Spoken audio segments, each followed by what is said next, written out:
So there is an idea to construct machines which would be intelligent and cognitive and so on. So there is a field in AI which is called cognitive computing and cognitive robotics, which are attempts to construct abiotic systems which would exhibit cognitive characteristics. And now the big debate is it possible to implement in unorganic matter, in silicon, one would say, something that would exhibit cognitive abilities? There is an object of discussion. And one famous researcher in computing, Harald Ziegelman, discussed this proposed idea that we should and could use Turing machine-like computing systems in order to construct cognitive and intelligent machinery. And she also says that we lack adaptation, choice, and learning in our present-day machinery.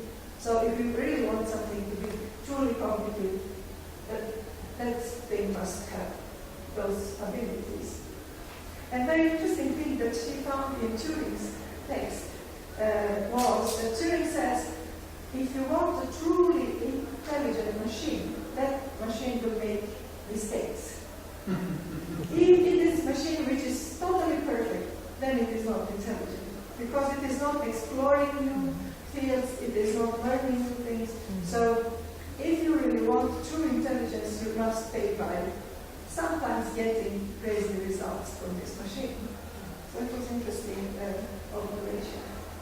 Now we have a discussion about what would be the proper or better way of seeing computing, or what better and more general model of computing could replace or complement Turing machine model. And one proposal is made by Hewitt, who has developed something that is called the actor model of computing. So you can imagine agents or actors shaping information. And computation is exactly this information communication between a system of actors or agents. So I will not go into details, but the basic idea of Hewitt was to be more naturalistic, not to start from logic, what was Turing's approach, but to start from physics and natural sciences. So they would model first different sorts of agents, and in this case, those are elementary particles, which exchange information, and in this case, those are also elementary particles. So you can model, like in standard model of physics, the physics in terms of computation and information. And there are several people, among others, Philippe Royal and Giulio Ciribella, who are really writing physics, quantum physics, in terms of information and computation. So the idea is to get a more basic layer below what we have today in quantum physics as well. So we are talking about natural processes and natural behaviors and so on. So this type of computation, which I'm talking about, information processing, if you say that the whole of the universe is informational structure, then the changes in those informational structures are computation. And that is called natural computation. So the claim is the whole of nature computes in different ways on different levels of abstraction. So you will have quantum computing, molecular computing, computing in different ways, on different levels of organization and function. One analysis which shows that Turing machine would be appropriate for modeling of cells is made by George Campis. And he says, if you want to model a living cell, you must have a computer which is able to rewrite its own cell. It is a reflective type of computation. So he says, this more general type of computing consisting of different types of components. A component system is a computer which, when executing its operations, software, builds a new hardware. We have a computer that rewrites itself in a hardware-software interface. The hardware defines the software, and the software defines the hardware. Then the circle starts again. Because all those processes define structures, and each new structure is like a hardware of the new process. And that's how we suggest to understand this computation in a living cell. So here is just an illustration that even in today's computers, conventional computers, we have layers of architecture. So layered architecture is something that is used already today.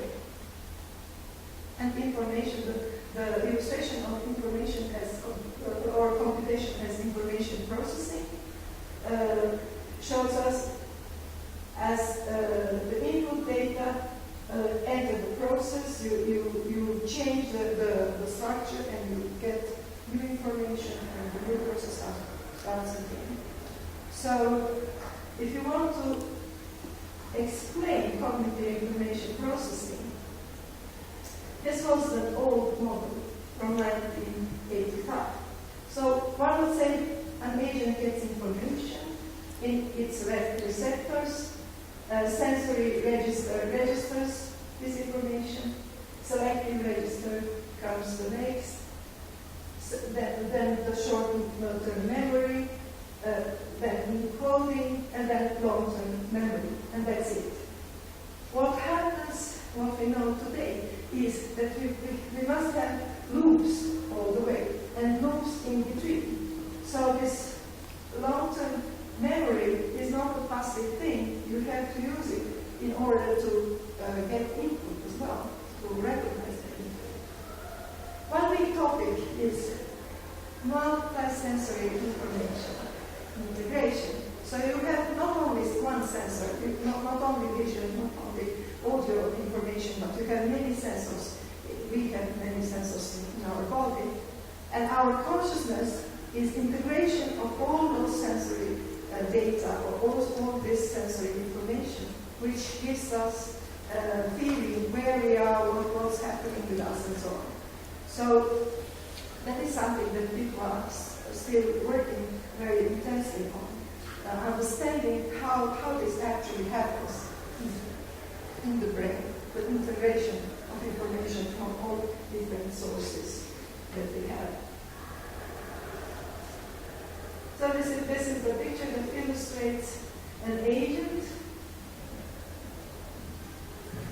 An agent has neural networks in his brain, and looking at the world, we look at the world through the interface, some kinds of interface that we call cognition.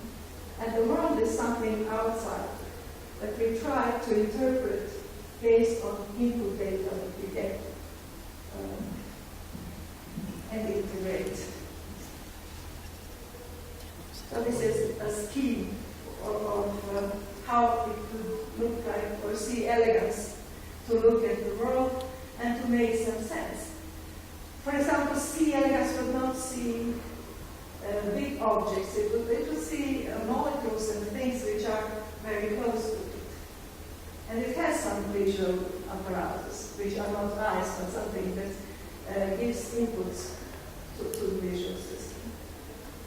So the world is really very different for different sorts of agents. Some agents have ultraviolet vision. Some have infrared. Some have gravitational sensors. Different sorts of sensors that we don't have. Their reality is quite different from ours. So we can say that reality is definitely observer dependent, depending on which apparatus observer has in order to understand what's going on in the universe. So we can say, like Wheeler, that this is a participatory universe. So the universe is constructed in the agent, given information which agent gets. And for social agents, it's always shared information in the groups. So we negotiate our knowledge with other people all the time. That's the way how we get common understanding of objects in the world and relationships and so on. And similar happens with different other organisms which learn from each other.